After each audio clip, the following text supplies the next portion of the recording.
Welcome to BSc statistics students. BSc statistics చదువుకునే విద్యార్థులకు స్వాగతం. ఈ క్లాస్లో నేను BSc statistics semester 5 paper 6 basic statistics ఈ పేపర్లో ఇంపార్టెంట్ క్వశ్చన్స్ నేను చెప్తాను. ఇది ఫైనల్ ఇయర్ బీఎస్సీ స్టాటిస్టిక్స్ సంబంధించిన paper. Only in the Telangana స్టేట్లో ఉండే అన్ని యూనివర్సిటీస్కి కూడా ఈ పేపర్ ఉంటుంది, right. So final BSc semester 5 paper 6 basic స్టాటిస్టిక్స్లో ఇంపార్టెంట్ క్వశ్చన్స్. ప్రతి యూనిట్లోని SA questions, short answers questions, అంటే long answers, short answers questions, 2 questions. ఏ క్వశ్చన్స్ వస్తాయో చూద్దాం. Unit 1 SA questions. Definition and scope of statistics. Unit 1లో ఏమున్నాయంటే statistics, meaning and scope of statistics, collection of data, classification, tabulation, diagrammatic representation, graphical representation, scales of measurement, ఇవి ఉన్నాయి. చూడండి, SA questions. Definition and scope of statistics అంటే meaning and scope of statistics అని, కానీ define statistics అని కూడా ఇవ్వచ్చు. Scope of statistics applications, ఏ ఫీల్డ్స్లోని స్టాటిస్టిక్స్ యూజ్ అవుతుంది, అప్లై చేస్తారు. సెకండ్ క్వశ్చన్, ప్రైమరీ డేటా, అందులో ఉండే methods. Methods of primary data, collecting primary data అన్నమాట. Secondary data, sources. Secondary data, అందులో ఉండే sources, published sources, unpublished sources, government publications, అవన్నీ కూడా. Classification and tabulation of data, ఇదొక question. Diagrammatic representation of data, graphical representation of data, scales of measurement. Diagrammatic representation తెలుసు కదా. Diagrammatic representation అంటే bar diagram, pie diagram, ఇలాంటివన్నీ. Graphical representation, histogram, frequency polygon, ogive curves, అవి. ఇందులో మీరు కంపల్సరీగా చదవాల్సింది definition and scope of statistics ఒకటి, primary data, secondary data compulsory చదవండి. డయాగ్రమాటిక్ రిప్రజెంటేషను, గ్రాఫికల్ రిప్రజెంటేషను, ఇవి చదవడం వల్ల షార్ట్ ఆన్సర్ క్వశ్చన్స్ కూడా మనం చక్కగా రాయగలుగుతాం. ఓకే, ఇవి నేను ఇందులో 7లో మళ్ళీ 5 క్వశ్చన్స్ నేను టికౌట్ చేస్తాను కంపల్సరీ. ఇంకవి లీవ్ చేయడానికి లేదు. 5 క్వశ్చన్స్ కంపల్సరీ. మిగతా 2 క్వశ్చన్స్ కూడా చదివే ప్రయత్నం చేయండి. బట్ ఇవి ఎస్ఏ క్వశ్చన్స్. ఇప్పుడు షార్ట్ క్వశ్చన్స్లోకి రండి. షార్ట్ ఆన్సర్ క్వశ్చన్స్లో importance of statistics, definition of statistics. Definition ఇక్కడ చదివేసాం ఆల్రెడీ, ఇందులో ఉంటుంది. Applications of statistics in economics, ఇది కూడా ఇందులో ఉంది స్కోప్ ఆఫ్ స్టాటిస్టిక్స్లో. స్టాటిస్టిక్స్ అండ్ ఇండస్ట్రీ, ఇది కూడా ఇందులో ఉంటుంది స్కోప్ ఆఫ్ స్టాటిస్టిక్స్లో. ఓకే, కాబట్టి ఈ 4 క్వశ్చన్లో 3 క్వశ్చన్స్ ఇందులో ఉన్నాయి. ఈ క్వశ్చన్ చదివితే ఇందులో షార్ట్ ఆన్సర్ క్వశ్చన్ కూడా వచ్చేస్తాయి. సో ఇవి కాకుండా ఇంకా చాలా ఉంటాయి. Statistics and industry, statistics and management, in medical science, in mathematics, అవన్నీ క్వశ్చన్ ఇందులో ఉంటాయి. స్కోప్ ఆఫ్ స్టాటిస్టిక్స్లో చాలా క్వశ్చన్స్ ఉన్నాయి. ఒక 10 ఫీల్డ్స్ ఉంటాయి, ఒక 10-12 ఫీల్డ్స్ ఉంటాయి. అవన్నిటికి కూడా స్టాటిస్టిక్స్లో రిలేషన్ ఉంటుంది. వాటినే స్కోప్ ఆఫ్ స్టాటిస్టిక్స్లో చదువుతాం మనం. కాబట్టి అవన్నీ కూడా ఇక్కడ ఉపయోగపడతాయి షార్ట్లోని. ఓకే, మెయిల్ క్వశ్చనీర్ మెథడ్ అంటే ప్రైమరీ డేటాలో ఉండే ఒక మెథడ్ ఇది, మెయిల్ క్వశ్చనీర్ మెథడ్. కాబట్టి ఇది కూడా ఇక్కడ చదివేసాం. అండ్ ఇప్పుడు టిక్కులు పెట్టిన దాంట్లో 4 క్వశ్చన్స్ ఇక్కడ చదివేసాం. తర్వాత పబ్లిష్డ్ సోర్సెస్, ఇవి సెకండరీ డేటాలో ఉంటాయి. ఓకే, క్వశ్చనీర్, ఇది మీరు చదవాల్సింది, ఎక్స్ట్రా చదవాల్సింది. క్వశ్చనీర్, షెడ్యూల్ అని 2 ఉంటాయి. అందులో క్వశ్చనీర్ చదవాలి. What is questionnaire, how do you prepare questionnaire అని క్వశ్చన్లు ఇస్తారు మనకి. Okay, next qualitative and quantitative data, attributes and variables. Bar diagram ఇంకో డయాగ్రమాటిక్ రిప్రజెంటేషన్లో ఉంటుంది. పై డయాగ్రామ్ కూడా అందులోనే ఉంటుంది. అబ్టైనింగ్ మీడియన్ త్రూ ఓజివ్ కర్వ్, ఇది ఓజివ్ కర్వ్లో ఉంటుంది. ఇది గ్రాఫికల్ రిప్రజెంటేషన్లో ఓజివ్ కర్వ్స్ ఉంటాయి, అందులో ఉంటుంది. అందులో మీరు ఎక్స్ట్రా చదవాల్సిన క్వశ్చన్స్ ఏమున్నాయంటే ఇందులో క్వశ్చనీర్ ఒకటి, ఇంపార్టెన్స్ ఆఫ్ స్టాటిస్టిక్స్, అంతే. ఒక 2-3 క్వశ్చన్స్ మీరు ఎక్స్ట్రా చదవాలి. మిగతావన్నీ కూడా మీరు అన్నీ ఈ ఎస్ఏ క్వశ్చన్లో ఉన్నాయి, ఇవి చదివితే ఇందులో కవర్ అయిపోతాయి.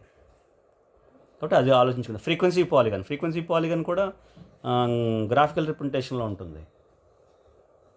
కాబట్టి మీరు ఇందులో స్పెషల్గా మీరు చదివేయాల్సినవి ఏంటంటే ఇవే ఉంటాయి. ఇవి కాకుండా మీరు 3-4 క్వశ్చన్లు చదివితే అయిపోతుంది. Including qualitative data, quantitative data, attributes, variables ఇవన్నీ కలుపుకొని. సో మ్యాక్సిమం 90% ఇందులో క్వశ్చన్స్ అన్నీ కూడా ఎస్ఏ క్వశ్చన్స్ నేను చెప్పిన చదివితే ఇందులో కవర్ అయిపోతాయి. రైట్. ఇది యూనిట్ 1 కొంచెం పెద్దదే అయినప్పటికీ మీకు నేను ఎలా చదవాలో మీకు నేను చెప్పాను. వాటిని ఫాలో అవుతూ చదవండి. సో దట్ మీరు ఈ ఫస్ట్ 5 ఈ 1, 2, 3, 5, 6 ఈ క్వశ్చన్స్ మీరు చదివితే మ్యాక్సిమం మీకు కవర్ అయిపోతాయి. అవి కాకుండా స్కేల్స్ ఆఫ్ మెజర్మెంట్స్ ఉన్నాయి. స్కేల్స్ ఆఫ్ మెజర్మెంట్స్లో ordinal scale, nominal scale, interval scale ఇవి ఉంటాయి. ఇవన్నీ అవి చదవాలి. అవి కూడా షార్ట్లో ఉపయోగపడతాయి. బట్ నేను ఇంకా స్ట్రెస్ చేయలేదు. మినిమం మీకు డెఫినెట్గా వచ్చే క్వశ్చన్స్ నేను మీకు టికౌట్ చేశాను. Okay, like that you can follow. Coming to unit 2. Unit 2కి రండి. యూనిట్ 2 ఏంటంటే measures of central tendency, dispersion, central moments, non central moments, అంటే మూమెంట్స్, స్కీనెస్, కర్టసెస్, ఈ క్వశ్చన్స్ ఇవి ఇందులో. ఓకే, ఎస్ఏ క్వశ్చన్స్ చూద్దాం. మెజర్స్ ఆఫ్ సెంట్రల్ టెండెన్సీ, ఈ question ఒకటి కంపల్సరీ చదవాలి. Measures of dispersion, arithmetic mean properties, second question. Arithmetic mean అందులో properties. Okay, ఇది కూడా చదవండి. ఇందులో అర్థమెటిక్ మీన్ కవర్ అయిపోతుంది ఇందులో, బట్ ప్రాపర్టీస్ చదవాలి ఇక్కడ. మెజర్స్ ఆఫ్ డిస్పర్షన్ చదవండి, ఇది కూడా. Central moments and non central in terms of non central moments, అంటే relations central moments in terms of non central moments, అది కూడా చదవండి. స్కీనెస్ అండ్ కర్టసెస్ చదవండి. 5 క్వశ్చన్స్ నేను టికోట్ చేశాను. Okay, 5 questions. ఫస్ట్ 1, 2, 3, 4, 5 కంపల్సరీ చదవండి. ఇవి కాకుండా చూడండి, limits of Karl Pearson coefficient of skewness, ఇది కూడా చదివితే బాగుంటుంది. Limits of Bowley's coefficient of skewness, ఇది కూడా చదివితే మీకు ఈ చాప్టర్ మ్యాక్సిమం మీకు కవర్ చేసినట్టే. ఇప్పుడు ఇందులోకి రండి, షార్ట్లోకి రండి. షార్ట్ ఆన్సర్ క్వశ్చన్స్లో merits and demerits of median ఎందులో ఉంటుంది? ఇది మీడియన్ అంటే మెథడ్స్ ఆఫ్ సెంట్రల్ టెండెన్సీలో ఉంటుంది. ఈ క్వశ్చన్ చదివితే ఇందులో కవర్ అయిపోతుంది. ఇది locating median and mode graphical, ఇది సెపరేట్ చదవండి compulsory question. Standard deviation is ideal measure of dispersion, ఇది కవర్ అయిపోతుంది ఇందులోని మెజర్స్ ఆఫ్ డిస్పర్షన్లో. Central and non central moments, ఇవి డెఫినేషన్ ఇదిగో ఇందులో ఉంటుంది. ఇది ఇందులో కవర్ చేసుకోవచ్చు. ఇందులో డెఫినేషన్ కంపల్సరీ చదవాలి. స్కీనెస్, కర్టసెస్, ఇవి చూడండి. ఇవి 2 క్వశ్చన్స్ కూడా ఇక్కడ కవర్ అయిపోతాయి. ఇక్కడేమో ఎలాబొరేట్గా రాస్తాము, ఇక్కడేమో బ్రీఫ్గా రాస్తాం, సరిపోతుంది. చాలా తక్కువగా ఎంత తగ్గించగలిగితే అంత తగ్గించుకొని రాసుకుంటే సరిపోతుంది. Skewness, కర్టసెస్ definitions, positive skewness, negative skewness, అలా. కర్టసెస్లో టైప్స్ చాలా తక్కువగా రాసుకుంటే సరిపోతుంది ఇది. కాబట్టి ఈ 2 క్వశ్చన్స్ కూడా ఇక్కడ కవర్ అయిపోయాయి. తర్వాత show that β2 is greater than 1, ఏదో ఫర్ డిస్క్రీట్ సిరీస్ అని ఉంటుంది.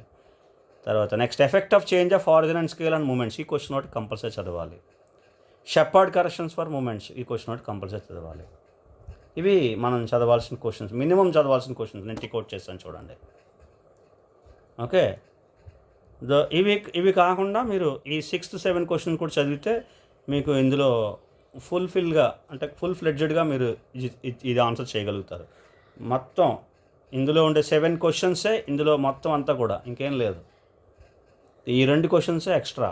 Effect of change of origin and scale and moments, Sheppard corrections, ఈ 2 క్వశ్చన్సే ఎక్స్ట్రా. ఓకే, ఇందులో ప్రాబ్లమ్స్ చేయాలి. తర్వాత నెక్స్ట్ ఏంటంటే ప్రాబ్లమ్స్ చేయాలి. ప్రాబ్లమ్స్ దేంట్లో ఉంటాయి? అన్నింటిలో ఉంటాయి. మీన్, మీడియన్, మోడ్, సెంట్రల్ టెండెన్సీలో. మెజర్స్ ఆఫ్ డిస్పర్షన్లో quartile deviation, mean deviation, standard deviation. Skewness and కర్టసెస్లో Karl Pearson coefficient of skewness, Bowley's coefficient of skewness, ఆ రెండింటి యొక్క problems. Central moments, non central మూమెంట్స్లో మూమెంట్స్ మీద ప్రాబ్లమ్స్ ఉంటాయి. స్టాండర్డ్ ప్రాబ్లమ్స్ ఉంటాయి చూడండి. మూమెంట్స్లో స్టాండర్డ్ ప్రాబ్లమ్స్ ఉంటాయి. ఒక 2-3 ప్రాబ్లమ్స్ ఉన్నాయి, అవే రిపీట్ అవుతుంటాయి. Okay, the way central moments, non central moments ఇచ్చి సెంట్రల్ మూమెంట్స్ క్యాలిక్యులేట్ చేయడం అలా. ఓకే, కాబట్టి ఇది ప్లాన్ చేసుకుని ఇందులో ప్రాబ్లమ్స్ మాత్రం కంపల్సరీగా చేయాలి. యూనిట్ 2లో ప్రాబ్లమ్స్ కంపల్సరీ. ప్లాన్ చేసుకుని జాగ్రత్తగా ప్రిపేర్ అయితే ఈ యూనిట్ కూడా మీరు ఈజీగా ఆన్సర్ చేయగలుగుతారు. ఆర్ అట్లీస్ట్ ఇప్పుడు ఇచ్చిన 5 క్వశ్చన్స్ అని చదవండి. Okay, next coming to unit 3. Unit 3లోకి వద్దాం. Unit 3 correlation, rank correlation, regression, curve fitting 4 topics. Of course partial multiple correlation కూడా ఉన్నాయి, అవి కూడా చదవాల్సి ఉంటుంది, చూద్దాం. రైట్, ముందు minimum priority, top priority minimum ఈ క్వశ్చన్స్ కంపల్సరీ చదివే క్వశ్చన్స్ చూడండి. ఎస్ఏ క్వశ్చన్స్ రండి. కొరిలేషన్ కోఎఫిషియంట్ ప్రాపర్టీస్, ఇది compulsory question. Derivation of rank correlation coefficient, ఇది కూడా compulsory. Derivation of regression lines అలా ఉంచండి. రిగ్రెషన్ కోఎఫిషియంట్ ప్రాపర్టీస్, ఇది కంపల్సరీ. కొరిలేషన్ వర్సెస్ రిగ్రెషన్, ఇది కంపల్సరీ. ఏంటి కొరిలేషన్కి రిగ్రెషన్కి డిఫరెన్సెస్ ఏంటి, ఎలా డిస్టింగ్విష్ చేస్తాం. తర్వాత ఏంటంటే straight line, fitting of a straight line, curve ఫిట్టింగ్లో ఇవి ఈ 4 questions. Fitting of a straight line, parabola, power curve, exponential curve. ఇదేంటంటే చదివినప్పుడు 4 చదివేయాలి, ఏది వదలకూడదు. నా సజెషన్ అయితే చదివినప్పుడు 6, 7, 8, 9 4 చదివేయాలి. 6, 7, 8, 9. లేదంటే ఏదో స్ట్రైట్ లైన్ చదివేసి వదిలేసుకోవడం. కానీ ప్రాబ్లమేటిక్ పార్ట్ ఇది, ఇంకా థియరిటికల్ కంటే ప్రాబ్లమేటిక్ పార్ట్. చాలా జాగ్రత్తగా మీరు ప్రిపేర్ అవ్వాలి. 4 క్వశ్చన్స్ చదివేస్తే అడ్వాంటేజ్ ఏంటంటే ఒక క్వశ్చన్ కంపల్సరీగా వచ్చేస్తుంది. ఎందుకంటే కర్వ్ ఫిట్టింగ్లో ప్రాబ్లం కానీ ఈ 4 ఒక థియరీ కానీ క్వశ్చన్ డెఫినెట్గా వచ్చేస్తుంది. కాబట్టి అందులో చూడక్కర్లేదు మీరు, డ్యామ్ షూర్. ఓకే, కాబట్టి ఈ 4 క్వశ్చన్స్ చదవండి, వాటిలో ప్రాబ్లమ్స్ చేయండి. అలాగే ప్రాబ్లమ్స్ ఇంకా ఏం చేయాలంటే కొరిలేషన్ మీద ప్రాబ్లమ్స్ చేయాలి. కొరిలేషన్ కోఎఫిషియంట్ ఎలా క్యాలిక్యులేట్, ర్యాంక్ కొరిలేషన్ కోఎఫిషియంట్, తర్వాత రిగ్రెషన్ కోఎఫిషియంట్స్, రిగ్రెషన్ లైన్స్ అని కానీ కోఎఫిషియంటింగ్ కానీ రిగ్రెషన్ లైన్స్, వాటి మీద ప్రాబ్లమ్స్ చేయాలి. ఇవి ఒక 3 ప్రాబ్లమ్స్ ఉన్నాయి ఇక్కడ, 3 కేటగిరీస్. ఇక్కడ ఒక 4 కేటగిరీస్ ఉన్నాయి. ఎక్స్పోనెన్షియల్ కర్వ్లో 2 ఉంటాయి, మళ్ళీ 2 ఉంటాయి, 2 ఫార్మ్స్ ఉంటాయి. ఎనీహౌ మొత్తానికి ఇవి ఒక 4, 5, ఇవి ఒక 3. సో ఈ 7 to 8 ప్రాబ్లమ్స్ ఉన్నాయి, 8 కేటగిరీస్ ఆఫ్ ప్రాబ్లమ్స్ ఉన్నాయి, 8 కైండ్స్ ఆఫ్ ప్రాబ్లమ్స్ మనం చేయాల్సి ఉంటుంది. ప్రాబ్లమ్స్ మీద కూడా కాన్సన్ట్రేట్ చేయాలి, ఇది ప్రాబ్లమేటిక్ పార్ట్ కూడా. అలాగే ఇవి correlation coefficient properties, derivation of rank correlation coefficient, regression coefficient properties, correlation versus regression, ఈ 4 స్టాండర్డ్ క్వశ్చన్స్. ఇవి ఒక 4 క్వశ్చన్స్, ఇవి ఒక 4 క్వశ్చన్స్, 8 క్వశ్చన్స్ ఉన్నాయి ఇందులో. మీ చాయిస్, ఇంకా మీరు ఎలా చదువుతారు, ఏం చేస్తారు. ప్రాబ్లమ్స్ కూడా చేయాలి, including problems. Okay, next short క్వశ్చన్స్లోకి రండి. Positive and negative correlation, define correlation, define positive correlation, negative correlation. ఇవి scatter diagram, define scatter diagram, లేదా discuss about scatter diagram. Okay, next properties of rank correlation coefficient, partial multiple correlation, ఇది కూడా చదవండి. Regression, already regression మనం చదువుతాం కాబట్టి అందులో regression. Angle between regression lines, ఇది కూడా important question. Curve fitting, principle of least squares, ఇందులో నేను ఏవి ఎక్సెప్షన్ చేయట్లేదు, అన్ని క్వశ్చన్స్ 7 క్వశ్చన్స్ నేను టిక్అవుట్ చేశాను చూడండి. So principle of least squares important definition, curve fitting important definition, angle between 2 regression lines, ఇది కూడా ఇంపార్టెంట్ క్వశ్చన్. ఓకే, రిగ్రెషన్ అనేది important question. Correlation definition, positive negative correlations, అవి కూడా ఇంపార్టెంటే. Scatter diagram important. సో ఇవి మీరు కొన్ని కాన్సన్ట్రేట్ చేసి షార్ట్ ఆన్సర్ క్వశ్చన్స్ మీరు చదువుకోవాల్సి ఉంటుంది. ఓకే, ఇది కూడా కొంచెం పెద్ద యూనిటే, చిన్న యూనిట్ ఏం కాదు, కానీ డెఫినెట్గా మీకు ఇంపార్టెంట్ క్వశ్చన్స్ ఇక్కడ సాలిడ్గా నేను టిక్అవుట్ చేశాను. మీకు ఈ క్వశ్చన్స్తో పాటు ప్రాబ్లమ్స్ చేయండి, ప్రాబ్లమ్స్ చేస్తే యూనిట్ సింపుల్గా అవుతుంది. Next unit 4 attributes. ఇంకా ఒక విధంగా చెప్పాలంటే అన్నిటికంటే చిన్న యూనిట్ ఇదే. యూనిట్ 4 యాట్రిబ్యూట్స్లో ఎస్ఏ క్వశ్చన్స్ చూద్దాం. అయితే ఎక్కువ క్వశ్చన్స్ ఏం లేవు, కాకపోతే మీరు చదువుకునే ప్రొసీజర్ బట్టి ఉంటుంది. డిఫైన్, కొన్ని డెఫినేషన్స్ ఇవ్వచ్చు. ఎప్పుడైతే నేను ఇలాగ ఇచ్చానో అది డెఫినేషన్స్ అనమాట. ఏం డెఫినేషన్స్ ఇవ్వచ్చు? Positive classes positive class frequencies, ultimate class frequencies, ఇలా క్వశ్చన్స్ కొన్ని డెఫినేషన్స్ ఇస్తారు. ఎప్పుడు నేను ఇలా ఇచ్చినా ఏవో 2-3 డెఫినేషన్ల మీద డిపెండ్ అవ్వకూడదు. డెఫినేషన్స్ చదవమని దాని అర్థం. కొన్ని క్రూషియల్ డెఫినేషన్స్ ఉంటాయి, చదవాలి అవి. Okay, right. Next, condition for consistency of data for 3 attributes. ఇది చాలా ఇంపార్టెంట్ క్వశ్చన్. ఈ డెఫినేషన్స్ ఎలాగో చదవాలి. అసోసియేషన్ ఆఫ్ యాట్రిబ్యూట్స్, ఇది కూడా కంపల్సరీ చదవాలి. అసోసియేషన్ ఆఫ్ యాట్రిబ్యూట్స్ అంటే పాజిటివ్ అసోసియేషన్ ఎప్పుడవుతుంది, నెగిటివ్ అసోసియేషన్ ఎప్పుడవుతుంది, అసలు అసోసియేషన్ అంటే ఏంటి, ఇవన్నీ చదవాలి. Limits of Yule's coefficient of association, limits of Yule's coefficient of colligation. ఈ question compulsory. Okay, show that the attribute a1 a2 frequency of a1 a2 an is greater than or equal to frequency of a1 plus frequency of a2 plus and so on plus frequency of an minus n minus 1 into capital N. ఇది ఒక result. ఈ result కూడా అడుగుతుంటాడు. But anyhow నేను first 4 questions మీకు నేను ఇచ్చాను, అంటే 4 questions ఇచ్చాను ఎస్ఏ క్వశ్చన్స్. ఇవి కాకుండా ప్రాబ్లమ్స్ చేయాలి. ఎందులో చేయాలి? కన్సిస్టెన్సీ ఆఫ్ యాట్రిబ్యూట్స్లో చేయాలి ప్రాబ్లమ్స్. కొన్ని క్లాస్ ఫ్రీక్వెన్సీస్ ఇస్తే మిగతా క్లాస్ ఫ్రీక్వెన్సీ ఎలా క్యాలిక్యులేట్ చేయాలి, అందులో ప్రాబ్లమ్ చేయాలి. యాట్రిబ్యూట్స్. అసోసియేషన్లో Yule's coefficient of association QY ఉంటాయి. Association, colligation, Q and Y. ఈ రెండింటి మీద ప్రాబ్లమ్స్ చేయాలి. చాలా సింపుల్ ఇవి. మీకు ఈ ప్రాబ్లమ్స్ ఇందులో చాలా సింపుల్. ఏంటంటే ఇది ఒకటి, కన్సిస్టెన్సీ ఆఫ్ డేటా ఒకటి. ఈ రెండు చాలా సింపుల్ ప్రాబ్లమ్స్. ఈ రెండు చేయండి కంపల్సరీగా. ప్రాబ్లమ్స్ దేంట్లో చేయాలి? కన్సిస్టెన్సీ ఆఫ్ డేటా ఒకటి, coefficient of association and colligation, Q and Y. Association మీద ప్రాబ్లమ్స్ అనమాట. ఇవి రెండు కేటగిరీస్ కంపల్సరీ చేయండి. ఓకే, ఇవి ప్రాబ్లమ్స్ మీరు చేయాల్సింది. తర్వాత షార్ట్ ఆన్సర్ క్వశ్చన్స్, ఇవి కూడా ఎక్కువ క్వశ్చన్స్ అయితే ఏం లేవు. డిఫైన్ యాట్రిబ్యూటు, క్లాస్ ఫ్రీక్వెన్సీస్, ఇది compulsory. Consistency of data definition ఏంటి? Independence of attributes compulsory. Relation between Q and Y, ఇది కూడా కంపల్సరీ. కంటింజెన్సీ టేబుల్, ఇది కూడా కంపల్సరీ. కోఎఫిషియంట్ ఆఫ్ కంటింజెన్సీ, అది కూడా చదివితేనే ఫ్రూట్ఫుల్గా ఉంటుంది. సరే, ఈ 5 క్వశ్చన్స్ ఇచ్చాను చూడండి, మీకు డెఫినెట్గా షార్ట్ క్వశ్చన్స్ వస్తాయి ఇందులో. ఈ క్వశ్చన్స్ ఇందులోని కన్సిస్టెన్సీ ఆఫ్ డేటా ఇందులో ఉంది, ఇండిపెండెన్స్ ఆఫ్ యాట్రిబ్యూట్స్ కూడా ఇందులో ఉంది. ఎక్కడ ఉందంటే అసోసియేషన్లో ఉంది. అసోసియేషన్ లేదు, నో అసోసియేషన్ అంటే ఇండిపెండెన్స్ అనమాట. Attributes they are independent. Okay, QY formulas ఇక్కడ ఇందులో ఉంటాయి, వాటి మీద రిలేషన్ సెపరేట్గా ఫైండ్ అవుట్ చేయాలి. ఇది ఈ డెఫినేషన్స్ ఇందులో కవర్ అవుతాయి. డెఫినేషన్ చదవమని చెప్పాను కదా, అన్ని డెఫినేషన్స్. స్టార్టింగ్లో కొన్ని డెఫినేషన్స్ ఉంటాయి. యాట్రిబ్యూట్ ఏంటి, class frequency, positive class, ultimate class frequencies, ఇలా డెఫినేషన్ ఉంటాయి. అవి చదవాలి. అట్లా ఇవి కవర్ అవుతాయి. ఈ విధంగా మీరు ప్లాన్ చేసుకుని చదవాల్సి ఉంటుంది. సింపుల్ యూనిట్స్ ఒక 2 మీరు సెలెక్ట్ చేసుకోండి. మీకు సెకండ్ యూనిట్ సింపుల్గా ఉంది, సెకండ్ యూనిట్ సెలెక్ట్ చేసుకోండి. 4th యూనిట్ సింపుల్గా ఉంది. 4th యూనిట్ నిజంగా చెప్పాలంటే తక్కువ సిలబస్ ఇది, తక్కువ కంటెంట్స్ ఉన్న యూనిట్ ఏంటంటే యూనిట్ 4 యాట్రిబ్యూట్స్.